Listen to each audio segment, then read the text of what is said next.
Good morning, Denise Dryden. I'm in Paradise, Montana, on my way to Washington. You can see Quinn's Hot Springs behind me. I thought it was a fabulous setting.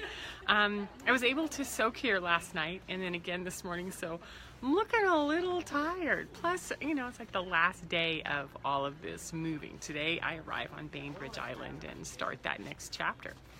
Today I want to talk about switching the script. So the last 3 days of the week I was over on Flathead Lake working a family retreat with a program that I provide parent coaching for. And one of the fabulous therapists, Sarah Smithson, kept talking about when we switch the script, what happens. And so I thought I would sort of focus on that today and see what that might look like. So a script is sort of like a pattern that we play over and over and over again. Sort of like I do this, or I say this, and then a response comes back from another person, right? And they do or say something else. Excellent, right? So it's a little loop and it goes back and forth. It doesn't matter what the topic or situation is. It usually involves some sort of a rut. Like I'm going to do something and then this same behavior is going to come back at me. A lot of times if we're going to talk about what some of those patterns are, they're going to be about pushing, trying to get something, waiting you out, waiting for you to cave, right? They're going to push, mom. We do this a lot on the videos. Mom, can I? Or what do you think about this? Or what do you think about this? And it's like trying to wear you down. Resisting.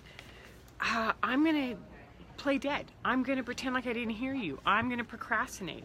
I'm going to avoid doing something that you want or that you've talked to me about or that I know that is important to you. And it's avoidance. It's actually waiting for help. Like, I don't know how to do it, so if I just stop doing it, you're going to step in and do it. So there's that other rut, right?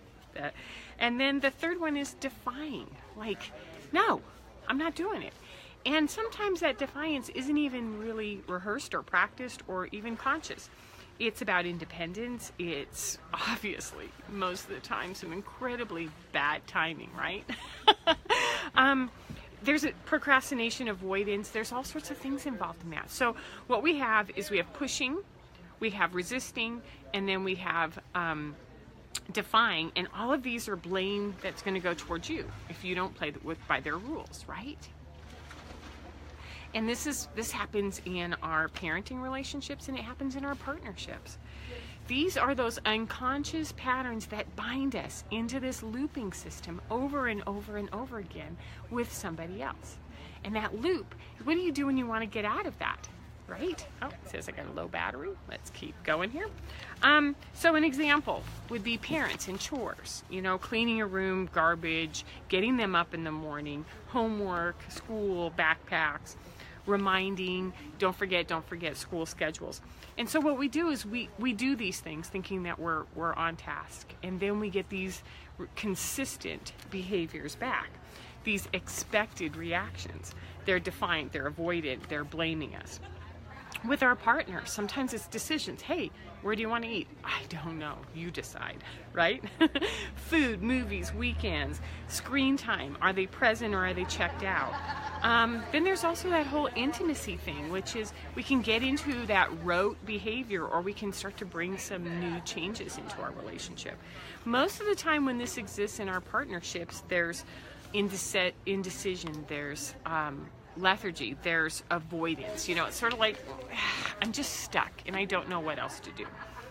So when we have these scripts in our head, I do this and they do that, what we usually end up doing is getting bigger and louder, bigger, louder, more intense in order to be heard. We don't change the words or the behavior we're doing. We just get bigger and louder.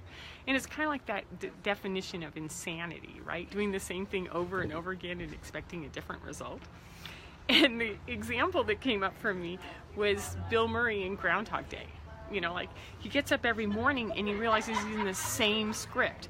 And then he's mean, and then he's flippant, and then he is over exuberant, and he tries everything, right?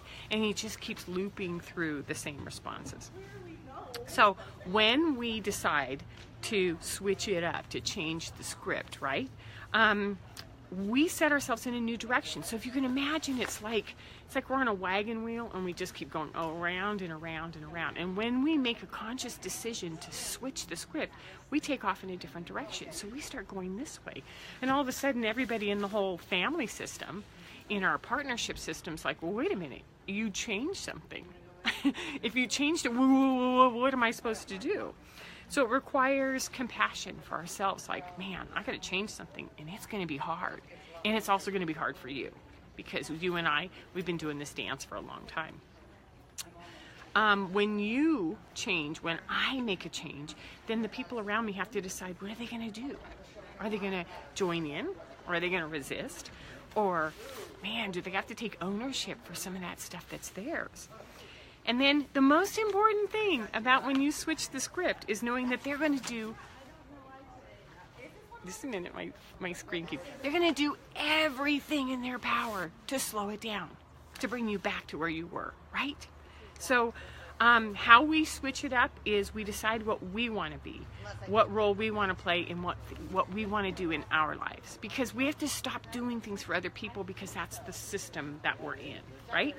So we use boundaries, and we use words like no. No is a complete sentence. No, not going to do that tonight. We explore our own expectations, and we let go of them. We have to know what we're attached to. If we're attached to, our son being good at school, we're going to be super hyper helicoptery every time anything starts to wobble, right? So look at our own expectations. Let those around you have their own experience.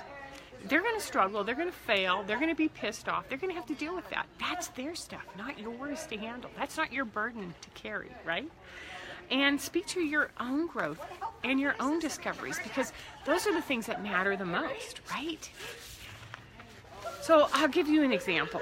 When we have an attachment to an expectation, like my son needs to be, like one I used earlier, my son needs to be, to do better in school, and he might be in 4th or 5th or 6th grade.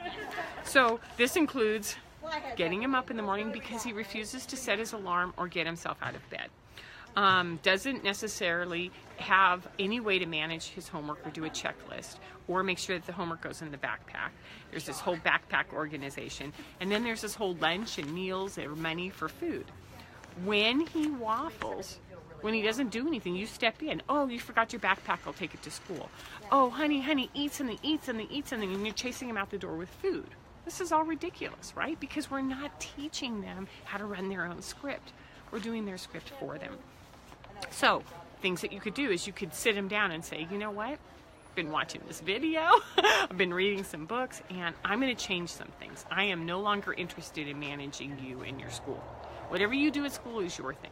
You decide if you want to be a student. You decide if you want to have a life that's education-based. That's up to you, right? And then you tell him what you're going to do. From like starting, might say on Thursday or Friday, starting on Monday, I'm not doing wake-ups. So you better figure out how you're going to set your alarm and get yourself up. You notify the teacher in their life that you're stepping back out of management and that you're going to empower them, which means that there might be some days where they sleep in and they have to figure out how they're going to get to school. There might be some times where they have no homework. We let these consequences happen in the classroom with the kids and with the teacher, not from a shame-based, but from an experiential-based.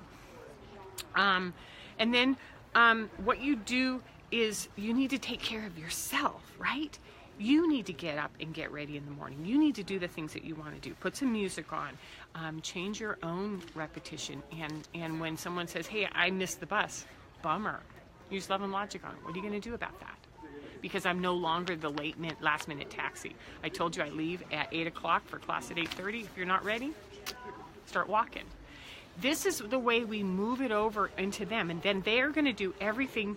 They're going to stop. They're going to get pissed off. They're going to rally at you because what they want is you to go back to what you used to do.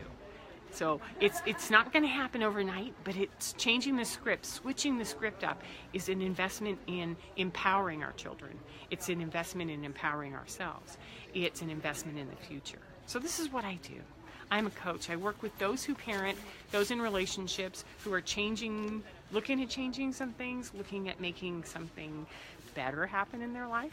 So give me a call. You can find me on DeniseStridenCoaching.com, and as of right now, I'm off duty, gonna go soak some more and then head to Bainbridge. Have a fabulous Sunday and a fabulous week. Take care. Bye-bye.